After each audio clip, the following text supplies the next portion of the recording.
કેશોદના રાજમહેલ નજીક આંગણવાડી બહેનોએ એક દિવસ પૂરક આહારની કામગીરી બંધ રાખી આંગણવાડીને તાળાબંધી કરી એકઠા થઈ પોતાની જુદી જુદી માંગ રાખી વિરોધ પ્રદર્શિત કર્યો હતો। આંગણવાડી બહેનો દ્વારા 2021થી સરકાર સમક્ષ તેમની માંગ રાખવામાં આવી રહી છે। અગાઉ ગુજરાત આંગણવાડી કર્મચારી સંગઠન અને ગુજરાત આશા એન્ડ હેલ્થ વર્કર્સ યુનિયન મળી કમિશનર મહિલા અને બાળ વિકાસ તેમજ આરોગ્ય વિભાગને પત્ર લખી પડતર માંગો કરી હતી।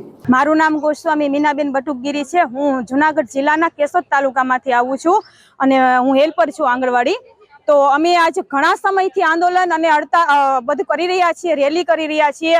અમે એમ સરકારશ્રીને નિવેદન કરીએ છીએ કે અમારો પગાર વધારે, કારણ કે વર્કર બહેનોનો 10,000 પગાર છે અને અમારા હેલ્પર બહેનોનો 5,500 પગાર છે। તો આ એક જોતા અમે જોઈએ તો સામાન્ય મજૂરની પણ મજૂરી વધી જાય છે। સામાન્ય જે રોજ ખેતરમાં કામ કરવા જાય છે એની મજૂરી વધી જાય છે, પણ અમારું એક ખાલી હાસનીય છે અમારો પગાર। અમે કોઈને કહી પણ ન શકીએ કે અમારો 5,500 પગારદાર છે, કારણ કે અમે શરમજનક અમારો પગાર છે અને આ પગારમાંથી અમારું ખાલી તેલ અને દૂધ માંડ થાય છે। તો જ્યારે અમારા આંગણવાડી હેલ્પર અને વર્કર બહેનોમાં વિધવા બહેનો પણ છે, પછી ત્યક્તા બહેનો પણ છે, ખાલી માત્ર આંગણવાડી પર જ ગુજરાન હલાવતા હોય તો હવે આટલી મોંઘવારી દિવસથી દિવસ વધતી જાય છે પણ અમારા પગાર વધતા નથી। તો એના માટે અમે સરકારશ્રીને કહીએ છીએ કે અમારું ઘર હાલે અને અમારો કંઈક ખાલી એમ કે ખાલી અમને કાયમી કરે આટલું અમારું નિવેદન છે। અને અમને પ્રમોશન માટે વર્કર બહેનોને સુપરવાઇઝરમાં લે અને હેલ્પર બહેનોને વર્કર બહેનોમાં લે આટલું અમારું નમ્ર નિવેદન છે। સરકારશ્રીએ કહીએ કે જે નવી ભરતીમાં બધાને લે છે સુપરવાઇઝરમાં, પણ અમે આટલા બધા અનુભવવાળા બહેનો છીએ તો અમે વિનંતી કરીએ છીએ કે અમને વર્કરમાં અને સુપરવાઇઝરમાં અમારું સ્થાન આપે। જય હિન્દ। જેમાં આંગણવાડી આશા ફેસિલિટેટર બહેનો ઉપર મોબાઈલ ડેટા એન્ટ્રી સહિતના કામોનો બોજ ખૂબ જ વધતો જાય છે। 3 માસથી 14 માસ સુધીના બિલો ચૂકવાતા ન હોવા છતાં બાળકોની ચિંતા કરી તેને આહાર આપવામાં આવી રહ્યો છે। આશા વર્કરો અને ફેસિલિટેટરોને 6 માસથી 2500 જેવી ઇન્સેન્ટિવ રકમ ચૂકવાઈ નથી। 4 વર્ષથી મંજૂર થયેલ ડ્રેસ તૈયાર હોવા છતાં એક વિરામ આપવામાં આવતો નથી। તારીખ 27ના રોજ રજા ભરવામાં આવી છતાં સીધો જ પગાર કાપી લેવામાં આવ્યો છે તેવા જુદા જુદા આક્ષેપ કર્યા હતા। મારું નામ ચૌહાણ યશવંતી છે। હું જુનાગઢ જિલ્લાના કેશોદ તાલુકામાંથી આવું છું। આજે અમે કેશોદ તાલુકાના બહેનો, તમામ વર્કર બહેનો તથા તમામ હેલ્પર બહેનો અમારું કેન્દ્ર બંધ રાખી અને એક દિવસની હડતાલ ઉપર ઉતર્યા છીએ। અમારા અમુક જૂના પડતર પ્રશ્નો છે, જેવા કે અમને જે લઘુત્તમ વેતન જે છે એ અમને આપવામાં આવે। અમારા પડતર પ્રશ્નો એવા છે કે અમને લોકોને કાયમી કરે। જે ટૂંકો પગાર અમને આપે છે, જેમાં અમે અમારું ઘર ચલાવીએ છીએ, તે પૂરું થતું નથી। તો સરકારશ્રીને અમે ઘણી વખત આવેદન આપેલા છે આ વિષયમાં અને કીધેલું પણ છે કે કાં તો મોબાઈલ કામગીરી અને કાં તો રજીસ્ટર કામગીરી, છતાં પણ અમારી પાસે બંને કામગીરી કરાવવામાં આવે છે અને મોબાઈલ પણ અમને ઘણા સમયથી સરકાર કહે છે કે તમને નવા મોબાઈલ આપવામાં આવશે, પરંતુ અમારા જૂના મોબાઈલ જે છે એ ઘણા સમયથી હાલતા નથી। તો દરેક કામ અમે અમારા પર્સનલ મોબાઈલમાં જ કરીએ છીએ।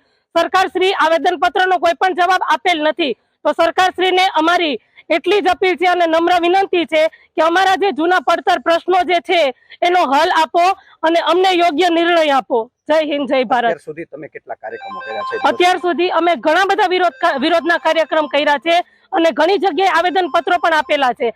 એવી જ રીતે ફરી વખત અગાઉ ચીમકી ઉચ્ચારી હોય તેને ધ્યાને રાખી આંગણવાડી બહેનોએ કેશોદમાં રાજમહેલ નજીક માનદ વેતનમાંથી લઘુ વેતન કરવામાં આવે, વેતન વધારો અને કાયમી કર્મચારી તરીકે નિમણૂક આપવામાં આવે, પ્રમોશનની માંગ, જૂના મોબાઈલ બંધ હોય નવા મોબાઈલ આપવામાં આવે તેવી માંગો કરી હતી। લાંબા સમયથી ચાલતા આંદોલન છતાં પડતર પ્રશ્નોનું નિરાકરણ લાવવા સરકાર બેઠક યોજતી ન હોય, જે ગેરવ્યાજબી છે તેમ કહી જો અમારી માંગ સ્વીકારવામાં નહીં આવે તો આવનારા સમયમાં ઉગ્ર આંદોલન કરવા ચીમકી ઉચ્ચારી છે। મારું નામ છે રાતિયા શાંતિબેન દેવાભાઈ। હું જુનાગઢ જિલ્લાના કેશોદ તાલુકામાંથી અમે આજે તાલુકાના વર્કર બહેનો અને હેલ્પર બહેનો અહીંયા ભેગા થયા છે કે અમારી એક દિવસની તાળાબંધીની જે હડતાલ અમે સરકારને અગાઉ કહેલું કે અમારા તરફી નિર્ણય નહીં આવે તો અમે તાળાબંધી રાખશું। તો આજે અમે એક દિવસની હડતાલ કરેલી છે કે અમે છેલ્લા 2021થી સરકારશ્રીને આવેદનપત્રો આપ્યા, રેલી કરેલી છે, અમે ધારાસભ્યશ્રીને પણ આવેદન આપ્યું છે, સંસદ સભ્યને પણ આવેદનપત્ર આપ્યા છે, અમારા CDPO બેનને રજૂઆત કરી છે અને સરકારશ્રી સુધી અમે અમારા જે પ્રશ્ન છે જે અમારી લડત છે, અમારા જે પેન્ડિંગ પ્રશ્ન છે, પડતર પ્રશ્ન 2 વર્ષ થયા એ જણાવેલા છે, છતાં પણ સરકારશ્રી તરફથી કોઈ નિર્ણય આવેલો નથી. હાલ જે ચૂંટણીનો માહોલ છે એટલે અમે આવેદન પત્ર આપીએ છીએ ને આ તાળાબંધી કરીએ છીએ એવું નથી. અમે છેલ્લા 2 વર્ષથી આ લડત કરીએ છીએ.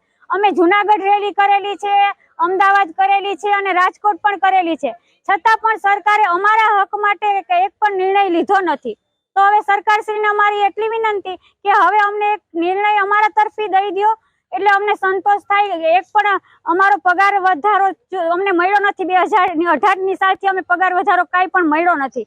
તો અમને પગાર વધારો મળે, લઘુત્તમ વેતન અમને મળે અને આ માનદ વેતન શબ્દ દૂર કરે અને અમને જે જૂના મોબાઈલ આપ્યા છે એ બંધ પડી ગયા છે, તો વર્કર બહેનો પોતાની રીતે પર્સનલ મોબાઈલમાં કરે છે, તો એ પણ અમને નવા મોબાઈલ આપે. અમે જો આવનાર સમયમાં અમારા તરફી કાંઈ પણ ચુકાદો નહીં આપે સરકાર, તો જેમ આજે અમે તાળાબંધી કરી એમ આજે અમે માત્ર 1 જ દિવસની કરેલી છે, પણ અમે હવે આવનારા સમયમાં અચોક્કસ મુદત સુધી, જ્યાં સુધી અમારા તરફી નિર્ણય નહીં આવે ત્યાં સુધી અમે કેન્દ્ર બંધ રાખીને હડતાલ કરીશું.